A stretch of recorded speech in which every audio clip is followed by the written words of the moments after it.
नमस्कार, मैं निमाई, आपका स्वागत है इलेक्ट्रिकल दोस्त निमाई यूट्यूब चैनल में। दोस्तों आज की इस वीडियो के अंदर हम लोग सीखेंगे प्रैक्टिकली हमारा कॉन्टैक्टर में डुअल स्टार्टर का वायरिंग का कनेक्शन हम लोग किस तरह से करेंगे। हमारे सामने ये एक कॉन्टैक्टर है, इसके थ्रू मैं आपको सिखाएगा हमारा जो कॉन्टैक्टर में डुअल स्टार्टर का वायरिंग होता है ना, वो किस तरह से होता है। पुश बटन के साथ NONC जो कॉन्टैक्टर रहता है एड ऑन ब्लॉक के साथ किस तरह से कनेक्शन होगा, प्रैक्टिकली मैं आपको सिखाएगा वीडियो के अंदर। दोस्तों हमारे सामने एक कॉन्टैक्टर है, एक ओवरलोड रिले है, एक एड ऑन ब्लॉक है और NONC दो पुश बटन है। इसके थ्रू मैं आपको समझाएगा डुअल स्टार्टर का वायरिंग ये कॉन्टैक्टर में किस तरह से किया जाता है। और दोस्तों हमारा जो डुअल स्टार्टर है ना, जो डायरेक्ट ऑनलाइन स्टार्टर है, इसका भी वायरिंग का कनेक्शन किस तरह से होता है मैं आपको सिखाएगा। स्टेप बाय स्टेप वीडियो में बना रही है। दोस्तों हमारे सामने एक ट्रांसफार्मर है, ये ट्रांसफार्मर को क्यों लगाया मैं आगे बताएगा। और हमारे सामने एक RCC भी है, एक MCB है, एक कॉन्टैक्टर है, एक एड ऑन ब्लॉक है और एक ओवरलोड रिले है। और हमारे सामने ये एक डुअल स्टार्टर है। डुअल स्टार्टर का जो दोस्तों वायरिंग होता है वो पहले से कंपनी वाले बना के देते हैं। फिर भी दोस्तों ये स्टार्टर में कभी कुछ प्रॉब्लम आ जाता है तो हमको कम ज्यादा नॉलेज होना चाहिए ये स्टार्टर में। दोस्तों वीडियो स्टार्टिंग करने से पहले मेरा ये जो दोस्तों कॉन्टैक्टर है, ये कॉन्टैक्टर को मैं अगर डुअल स्टार्टर बनाएगा तो मेरे को क्या क्या इक्विपमेंट का जरूरत है।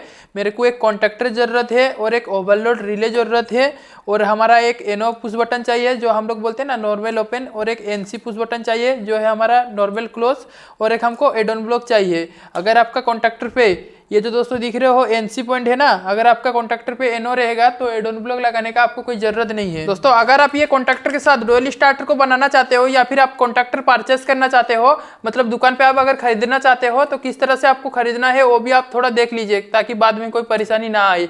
दोस्तों आप ये जो हमारा कॉन्टैक्टर का A1 और A2 टर्मिनल है उसमें दोस्तों वोल्टेज रेंज आपको देखना है, आपको कितना वोल्टेज का कॉन्टैक्टर लेना है। ये जो दोस्तों हमारा कॉन्टैक्टर है, ये कॉन्टैक्टर हमारा 24 वोल्टेज का है, A1 और A2 टर्मिनल के पास आपको देखने के लिए मिलेगा। और दोस्तों उदाहरण के लिए मैं आपको और एक कॉन्टैक्टर दिखाऊं। ये जो दोस्तों हमारा कॉन्टैक्टर है, ये कॉन्टैक्टर हमारा 240 वोल्टेज का है, जो हमारा A1 A2 टर्मिनल के पास लिखा हुआ है 240 वोल्टेज। मतलब ये जो हमारा कॉन्टैक्टर है ना, कॉन्टैक्टर का अंदर का कोयल को चालू करने के लिए हम लोग 240 वोल्टेज देंगे। और दोस्तों ये जो हमारा कॉन्टैक्टर है, ये कॉन्टैक्टर का अंदर का कोयल को चालू करने के लिए हम लोग 24 वोल्टेज देंगे AC का। और दोस्तों ये जो हमारा और एक कॉन्टैक्टर है, इसमें दोस्तों कॉन्टैक्टर में वोल्टेज रेंज दिया हुआ है 415 वोल्टेज, ठीक है ना। A1 और A2 टर्मिनल पे हम लोग को 415 वोल्टेज देना है। मतलब फेज और फेज को लगाना है, मतलब R फेज भी लगा सकते हो, Y फेज भी लगा सकते हो, मतलब हम लोग को 2 फेज लगाना है ये कॉन्टैक्टर में। और ये दोस्तों ये जो हमारा कॉन्टैक्टर है इसमें हम लोग फेज न्यूट्रल देंगे। और दोस्तों ये जो हमारा कॉन्टैक्टर है इसमें हम लोग 24 वोल्टेज का AC सप्लाई देंगे। आपको कॉन्टैक्टर खरीदने के टाइम पे कॉन्टैक्टर का वोल्टेज रेंज देखिए, आपको कितना वोल्टेज का कॉन्टैक्टर चाहिए, क्योंकि दोस्तों अगर आप कॉन्टैक्टर का वोल्टेज रेंज नहीं देखोगे ना आपको बाद में दिक्कत आएगा। मैं यहाँ पे दोस्तों एक ट्रांसफार्मर को लगाया है और ये जो दोस्तों हमारा कॉन्टैक्टर है 24 वोल्टेज का कॉन्टैक्टर है, इसको मैं चालू करेगा और आपको डुअल स्टार्टर का वायरिंग का कनेक्शन किस तरह से होता है वही दोस्तों वीडियो के अंदर मैं आपको दिखाएगा प्रैक्टिकली किस तरह से हम लोग वायरिंग का कनेक्शन करेंगे। इसमें ये कॉन्टैक्टर पे हम लोग डुअल स्टार्टर का कनेक्शन किस तरह से बनाएंगे। यहाँ पे दोस्तों मैं अगर आपको मीटर पे वोल्टेज रेंज दिखाऊंगा ये ट्रांसफार्मर का, तो दोस्तों मैं यहाँ पे फेज टू फेज लाके जोड़ा है ट्रांसफार्मर का इनपुट में। आप देख सकते हो यहाँ पे जो दोस्तों हमारा वोल्टेज रेंज है, इसमें देखिए कितना वोल्टेज है। इसमें जो दोस्तों वोल्टेज रेंज है हमारा 344 350 के आसपास वोल्टेज रेंज है, ठीक है ना इसका। और दोस्तों हमारा जो इनपुट का हम लोग 350 वोल्टेज दिया, हमारा जो आउटपुट का है, आउटपुट का देख लेते हैं हम लोग कितना वोल्टेज मिल रहा है हम लोग को। आउटपुट में दोस्तों देखो यहाँ पे 23 वोल्टेज मिल रहा है, ठीक ना, 23 वोल्टेज। और ये जो हमारा कॉन्टैक्टर है 24 वोल्टेज का कॉन्टैक्टर है, इसका वायरिंग का कनेक्शन करेंगे अभी हम लोग। दोस्तों मैं यहाँ पे ट्रांसफार्मर लगाया, मेरा ये जो कॉन्टैक्टर है 24 वोल्टेज का कॉन्टैक्टर है बोल के मैं यहाँ पे ट्रांसफार्मर लगाया। आपका अगर 220 वोल्टेज का रहेगा तो आपको ट्रांसफार्मर लगाने का कोई जरूरत नहीं है और हमें ये ट्रांसफार्मर से 24 वोल्टेज पे करंट भी नहीं लगेगा। दोस्तों मेरा ये जो ट्रांसफार्मर से मेरे को 24 वोल्टेज मिला ना, ये दोस्तों मैं MCB पे लगाया है। MCB से दोस्तों मैं फेज वायर को उठाएगा, फेज वायर को लाके मैं दोस्तों हमारा जो OLR रहता है ना, OLR का 95 टर्मिनल पे लाके कनेक्ट कर देगा। हमारा जो दोस्तों ओवरलोड रिले रहता है ना, ओवरलोड का 95 टर्मिनल पे हम लोग कनेक्ट करेंगे। और इसमें जो दोस्तों हमारा आउटपुट मिल रहा है ना, आउटपुट हमारा पुश बटन पे आएगा, हमारा NC पुश बटन पे आएगा इसका आउटपुट। अब दोस्तों मेरा ये जो OLR का ओवरलोड रिले का जो दोस्तों 96 टर्मिनल है ना, इसको मैं दोस्तों हमारा पुश बटन का NC पुश बटन का 1 नंबर का टर्मिनल पे जोड़ेगा। अब दोस्तों ये जो हमारा 2 नंबर का टर्मिनल है ना NC का, इसको दोस्तों में हमारा पुश बटन में लगाएगा। कौन सा पुश बटन पे? NO पुश बटन पे लगाएगा। इधर से एक उठा के देखो यहाँ पे दोस्तों में कितना नंबर पे लगाएगा, इसमें दोस्तों में 3 नंबर पे लगाएगा। ये हमारा जो स्टार्ट का पुश बटन है ना, जो हमारा NO कॉन्टैक्ट है, इसको मैं 3 नंबर पे लगाएगा। अब दोस्तों ये जो मैं OR छोड़ा ये इसको मैं आगे बताएगा, इसके तरफ आप ध्यान ही मत दीजिए। अब दोस्तों ये जो हमारा पुश बटन का 4 नंबर का टर्मिनल बचा ना, 4 नंबर का टर्मिनल पे मैं एक वायर को कनेक्ट कर रहा है। ये जो दोस्तों का टर्मिनल है, ये टर्मिनल हमारा कहाँ जाएगा, ये हमारा कॉन्टैक्टर पे जाएगा। देखिए आप ये जो दोस्तों हमारा पुश बटन का 4 नंबर का टर्मिनल है ना, ये हम लोग कॉन्टैक्टर का A2 टर्मिनल पे जोड़ देंगे, ठीक है। अब दोस्तों मेरा जो कॉन्टैक्टर का A1 बचा ना, इसको मैं न्यूट्रल दे देगा डायरेक्ट, इधर से हमारा MCB से न्यूट्रल को मैं जोड़ देगा। तो दोस्तों मेरा ये जो MCB है, MCB से न्यूट्रल पॉइंट को लाके मैं जोड़ देगा हमारा कॉन्टैक्टर का A1 टर्मिनल पे। इतना ही जोड़ते हमारा कॉन्टैक्टर का कंट्रोल वायरिंग कंप्लीट हो गया। तो देखिए मैं ये कॉन्टैक्टर को चालू करके दिखाते हैं आपको। तो देखिए हमारा कॉन्टैक्टर चालू हो गया।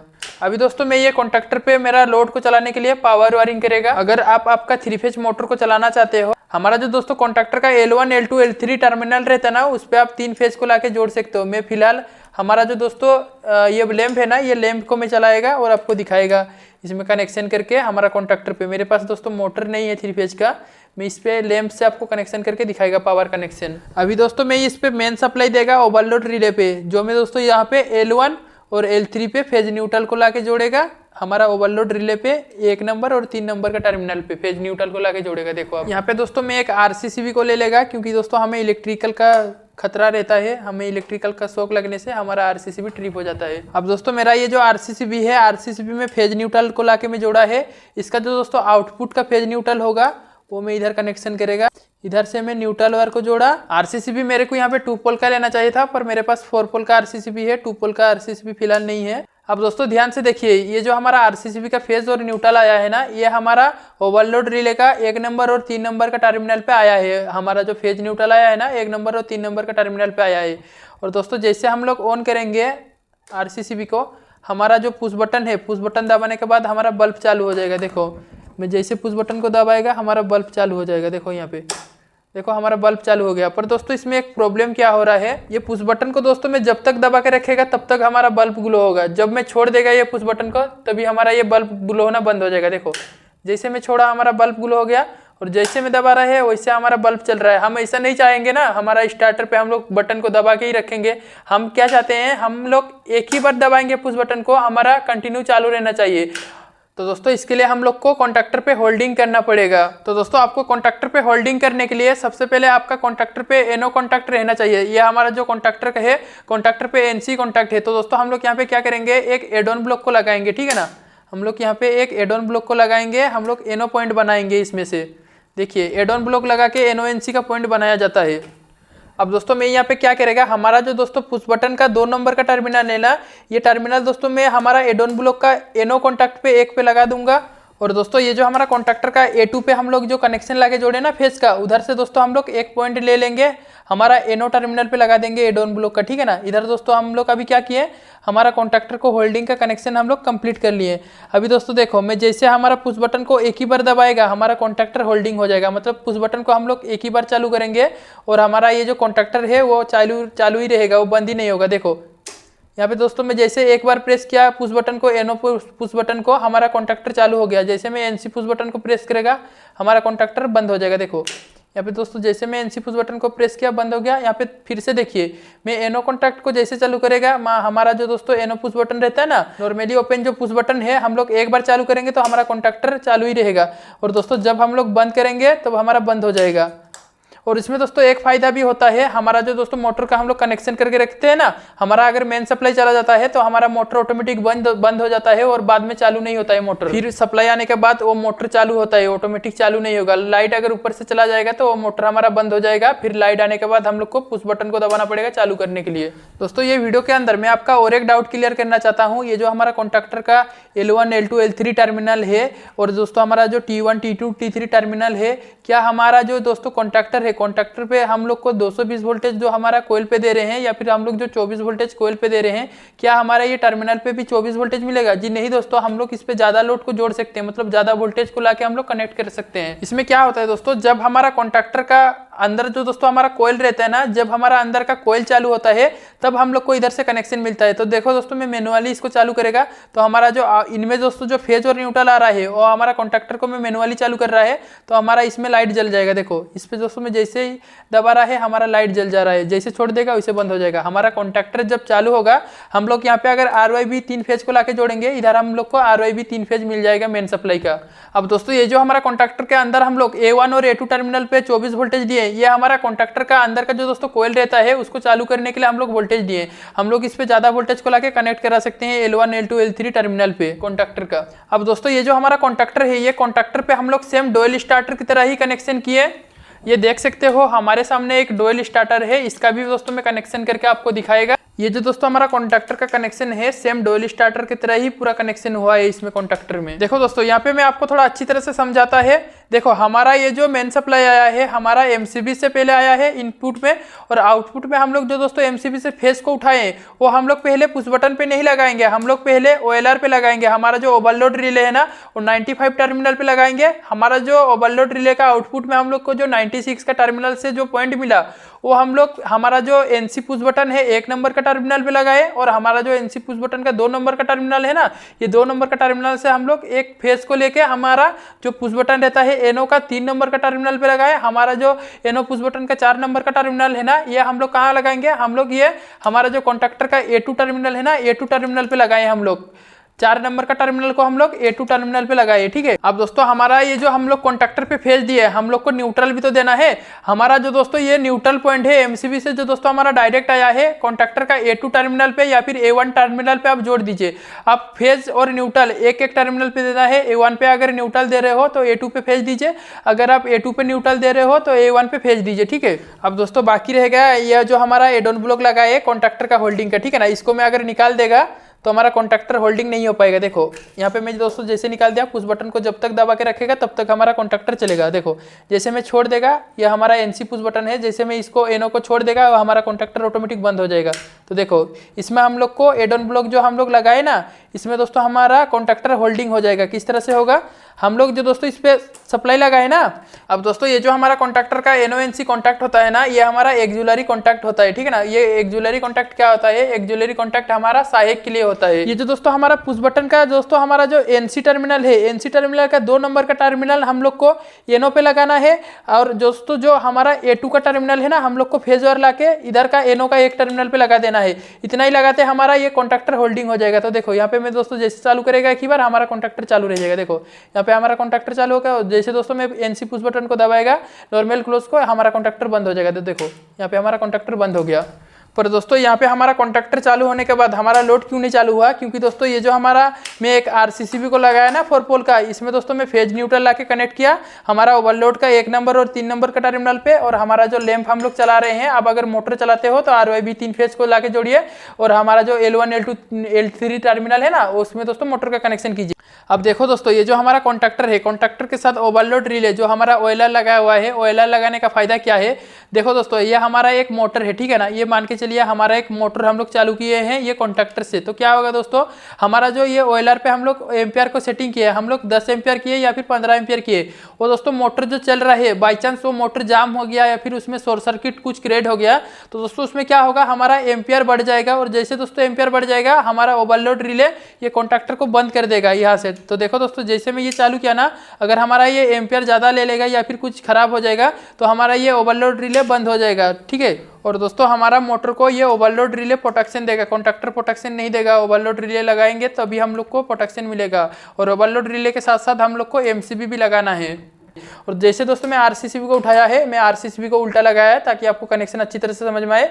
इसमें दोस्तों क्या होगा, मैं एक बार को चालू करेगा पुश बटन को, हमारा लैंप भी चालू हो जाएगा। देखिए इसमें दोस्तों मैं एक बार चालू किया हमारा लैंप चालू हो गया, जैसे दोस्तों हम NC पुश बटन को एक बार प्रेस करेंगे हमारा लैंप बंद हो जाएगा। तो देखो इसमें हमारा कॉन्टैक्टर होल्डिंग हो गया। इस तरह से कॉन्टैक्टर होल्डिंग होता है। हमारा कॉन्टैक्टर को इस तरह से कनेक्शन करके आप कॉन्टैक्टर को होल्डिंग भी कर सकते हो। अभी दोस्तों ये वीडियो के अंदर हम लोग थोड़ा डुअल स्टार्टर का भी कनेक्शन को थोड़ा समझ लेते हैं। तो दोस्तों हमारे सामने एक डुअल स्टार्टर है, डुअल स्टार्टर का वायरिंग को भी हम लोग थोड़ा समझ लेते हैं। कभी कभी क्या होता है दोस्तों, हमारा डुअल स्टार्टर खराब हो जाता है, तो हम लोग को कम ज्यादा नॉलेज होना चाहिए ये स्टार्टर में। तो दोस्तों सबसे पहले मैं ये स्टार्टर को बाहर निकाल देता है बॉडी के अंदर से, ताकि आपको एक एक वायरिंग इसका समझ में आए अच्छी तरह से। तो देखो दोस्तों डुअल स्टार्टर पे भी हमारा L1 L2 L3 टर्मिनल है, और हमारा ये जो दोस्तों आउटपुट का है L1 L2 L3 टर्मिनल है, और ये यहाँ पे दोस्तों जो एक टर्मिनल देख रहे हो ये हमारा एक्जुलरी टर्मिनल है, मतलब एक्जुलरी कॉन्टैक्ट के लिए ये टर्मिनल लगाया गया है। अब दोस्तों ये जो एक्जुलरी कॉन्टैक्ट होता है ये एक्जुलरी कॉन्टैक्ट हमारा सहायक के लिए है। तो देखो दोस्तों ये डुअल स्टार्टर को मैं सिंगल फेज का सप्लाई से चलाएगा, फेज न्यूट्रल देके। अब चाहो तो इसमें RYB 3 फेज को लाके भी आप जोड़ सकते हो। मेरे पास दोस्तों मैं फिलहाल 3 फेज का मोटर नहीं है, मेरे पास एक फैन है, इसलिए मैं दोस्तों सिंगल फेज का सप्लाई ले रहा है इसमें डुअल स्टार्टर पे कनेक्शन करने के लिए। अब दोस्तों ये जो हमारा नॉन वोल्टेज कोयल है ना, इसमें दोस्तों जो वोल्टेज रेंज दिया हुआ है, हम लोग इस पे फेज टू फेज वोल्टेज भी जोड़ सकते हैं, न्यूट्रल फेज भी जोड़ सकते हैं। 500 वोल्टेज तक इसका रेंज है, ठीक है ना। अब देखो दोस्तों डुअल स्टार्टर का वायरिंग को समझना बहुत ही आसान है। आप मान के चलिए हमारे पास 3 फेज का सप्लाई है, ठीक है, RYB 3 फेज का सप्लाई है, मेरे पास 3 फेज का सप्लाई है, पर हमारा लोड चलाने के लिए 3 फेज का कुछ नहीं है, इसलिए दोस्तों मैं सिंगल फेज का इसमें सप्लाई दिया है। इसमें तो दोस्तों में न्यूट्रल पॉइंट है, आपके पास अगर फेज होगा तो हमारा मान के चलिए ये हमारा फेज वायर है। फेज वायर का दोस्तों जो हम लोग वायर को कनेक्शन किए, हमारा जो दोस्तों कोयल है डुअल स्टार्टर का जो दोस्तों कोयल है, कोयल में दोस्तों हम लोग A1 टर्मिनल पे लगाए, क्योंकि दोस्तों ये जो हमारा कोयल है 500 वोल्टेज तक रेंज है इसका, 500 वोल्टेज तक हम लोग इस पे दे सकते हैं कोयल पे A1 और A2 दोनों टर्मिनल पे, ठीक है। इसमें दोस्तों मैं न्यूट्रल को डायरेक्ट आके कनेक्ट कर दिया। अभी दोस्तों क्या होगा, एक फेज को मेरे को छोड़ना है इस पर दोस्तों जो मैं फेज छोड़ेगा ये पुश बटन के द्वारा छोड़ेगा। इसमें दोस्तों क्या होगा, देखो ये जो दोस्तों फेज आया है, ये फेज आके इधर ही रुक जाएगा। जब तक दोस्तों हम लोग ये पुश बटन को दबाएंगे नहीं, तब तक हमारा फेज इधर नहीं आएगा। जब हम लोग पुश बटन को दबाएंगे तभी हमारा फेज इधर आएगा, ठीक है। अब क्या होगा, देखो दोस्तों इसमें जो दोस्तों फेज आ रहा है, हम लोग पुश बटन को जैसे ही दबाएंगे हमारा फेज इधर आने लग जाएगा, और इधर से दोस्तों हमारा NC पुश बटन है, NC पुश बटन पे जब दोस्तों हम लोग दबाएंगे तभी हमारा ये कोयल बंद होगा, ठीक है। NO पुश बटन को एक बार दबाएंगे तो हमारा कोयल चालू हो जाएगा, जब हम लोग NC पुश बटन को दबाएंगे तब हमारा एक बार बंद होगा। अभी दोस्तों ये जो फेज वायर आ रहा है ना, ये फेज वायर हम लोग को इधर मिल जाएगा एक बार दबाने के बाद। और दोस्तों ये जो टर्मिनल है, ये टर्मिनल हमारा एक्जुलरी कॉन्टैक्ट है। एक्जुलरी कॉन्टैक्ट क्या होगा, जब दोस्तों हम लोग इसको यहाँ पे कनेक्ट करेंगे तब हमारा ये मतलब एक बार पुश बटन दबाने के बाद चालू होकर रहेगा। इधर दोस्तों हम लोग अगर कनेक्शन नहीं करेंगे ये एक्जुलरी कॉन्टैक्ट का, तो हमारा जब तक इसको हम लोग दबा के रखेंगे तब तक चलेगा। मैं प्रैक्टिकली भी आपको दिखाएगा। अब देखो दोस्तों ये जो हमारा प्लंजर है, ये प्लंजर आगे जाएगा तभी हमारा लोड चलेगा, ये प्लंजर अगर पीछे रहेगा तो हमारा लोड नहीं चलेगा। इसमें दोस्तों मान के चलिए RYB तीनों फेज का हम लोग एक मोटर का कनेक्शन किए हैं, ठीक है ना। मेरे पास फिलहाल सिंगल फेज का एक फैन है, इसको मैं कनेक्ट करेगा यहाँ पे। हमारा वेल्डिंग मशीन का ये फैन है, ये वेल्डिंग मशीन का फैन हमारा 220 वोल्टेज से चलेगा, ठीक है ना। सिंगल फेज का सप्लाई यहाँ पे, इसीलिए दोस्तों मैं सिंगल फेज का सप्लाई को लाके कनेक्ट किया है। आप चाहे तो यहाँ पे 3 फेज का कनेक्शन भी जोड़ सकते हो L1 L2 L3 टर्मिनल पे। और ये जो दोस्तों है ये हमारा ओवरलोड रिले है, ठीक है ना, जिसको हम लोग EMPR भी बोल सकते हो, इलेक्ट्रॉन मोटर प्रोटेक्शन रिले भी आप बोल सकते हो। ये इलेक्ट्रॉन मोटर प्रोटेक्शन रिले हमारा मोटर को प्रोटेक्शन देगा, मतलब अगर ज्यादा एम्पियर ले लेगा हमारा मोटर तो ये हमारा स्टार्टर बंद हो जाएगा। अब देखो दोस्तों ये जो हमारा डुअल स्टार्टर है और ये हमारा जो कॉन्टैक्टर है, ये दोनों डिवाइस के साथ आप जरूर MCB को लगाइए। क्या होता है दोस्तों, हमारा जो ये डुअल स्टार्टर है, डुअल स्टार्टर से हम लोग को ओवरलोड प्रोटेक्शन तो मिल जाएगा, पर हमारा शॉर्ट सर्किट प्रोटेक्शन नहीं मिलेगा। और MCB से हम लोग को शॉर्ट सर्किट प्रोटेक्शन भी मिलेगा और हमें ओवरलोड प्रोटेक्शन भी मिलेगा। और दोस्तों हमारा जो कॉन्टैक्टर है, कॉन्टैक्टर से कोई भी शॉर्ट सर्किट प्रोटेक्शन नहीं मिलता है। हम लोग अगर ओवरलोड रिले को लगाए तो हमें ओवरलोड प्रोटेक्शन मिलेगा, और हमारा जो MCB है, MCB से शॉर्ट सर्किट प्रोटेक्शन भी मिलेगा और ओवरलोड प्रोटेक्शन भी मिलेगा। तो ये दोनों डिवाइस के साथ आप जरूर MCB को लगाइए, अच्छा होगा। अब देखो दोस्तों इस पे मैं फैन का कनेक्शन कर लिया 1 नंबर और 3 नंबर का टर्मिनल पे। अभी क्या होगा देखो दोस्तों, जैसे मैं ये RCCB को उठा रहा है तो इसमें क्या होगा, मैं ये जब तक हमारा ये पुश बटन को जब तक हम लोग दबा के रखेंगे तब तक हमारा फैन घूमेगा। देखो यहाँ पे हमारा जैसे मैं दबाया हमारा प्लंजर आगे जाके हमारा फैन चालू हो गया, ठीक है। अब देखो दोस्तों जैसे मैं छोड़ दिया हमारा ये बंद हो गया। अब देखो दोस्तों जब तक मैं इसको दबा के रखेगा तब तक हमारा फैन चलेगा। तो देखो दोस्तों हमारा फैन चालू हो गया, जैसे दोस्तों में छोड़ देगा हमारा ये बंद हो जाएगा। देखो यहाँ पे देखो जैसे मैं छोड़ दिया यहाँ पे हमारा बंद हो गया। इसमें दोस्तों क्या होगा, हम लोग ये जो दोस्तों कॉन्टैक्टर पे कनेक्शन किए थे ना, हम लोग बोले थे ना एक्जुलरी कॉन्टैक्ट, हमारा जो NO कॉन्टैक्ट बनाना पड़ता है, यही हमारा होता है एक्जुलरी कॉन्टैक्ट, सहायक के लिए होता है। अब देखो दोस्तों ये जो हमारा 93 का टर्मिनल है ना, इसको मैं अगर कनेक्ट कर देगा तो हमारा ये लोड परमानेंटली फिक्स हो जाएगा। मतलब एक बार हम लोग बटन को दबाएंगे तो हमारा लोड चलेगा, और जैसे दोस्तों हम लोग बटन को दबाएंगे हमारा ये फैन बंद हो जाएगा। तो देखो इसमें मैं कनेक्शन कर देता है।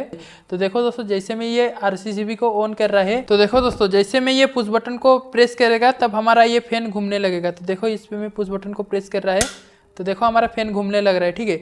और दोस्तों जैसे मैं ये पुश बटन को प्रेस करेगा NC पुश बटन को, ये हमारा NO पुश बटन था और ये हमारा NC पुश बटन है।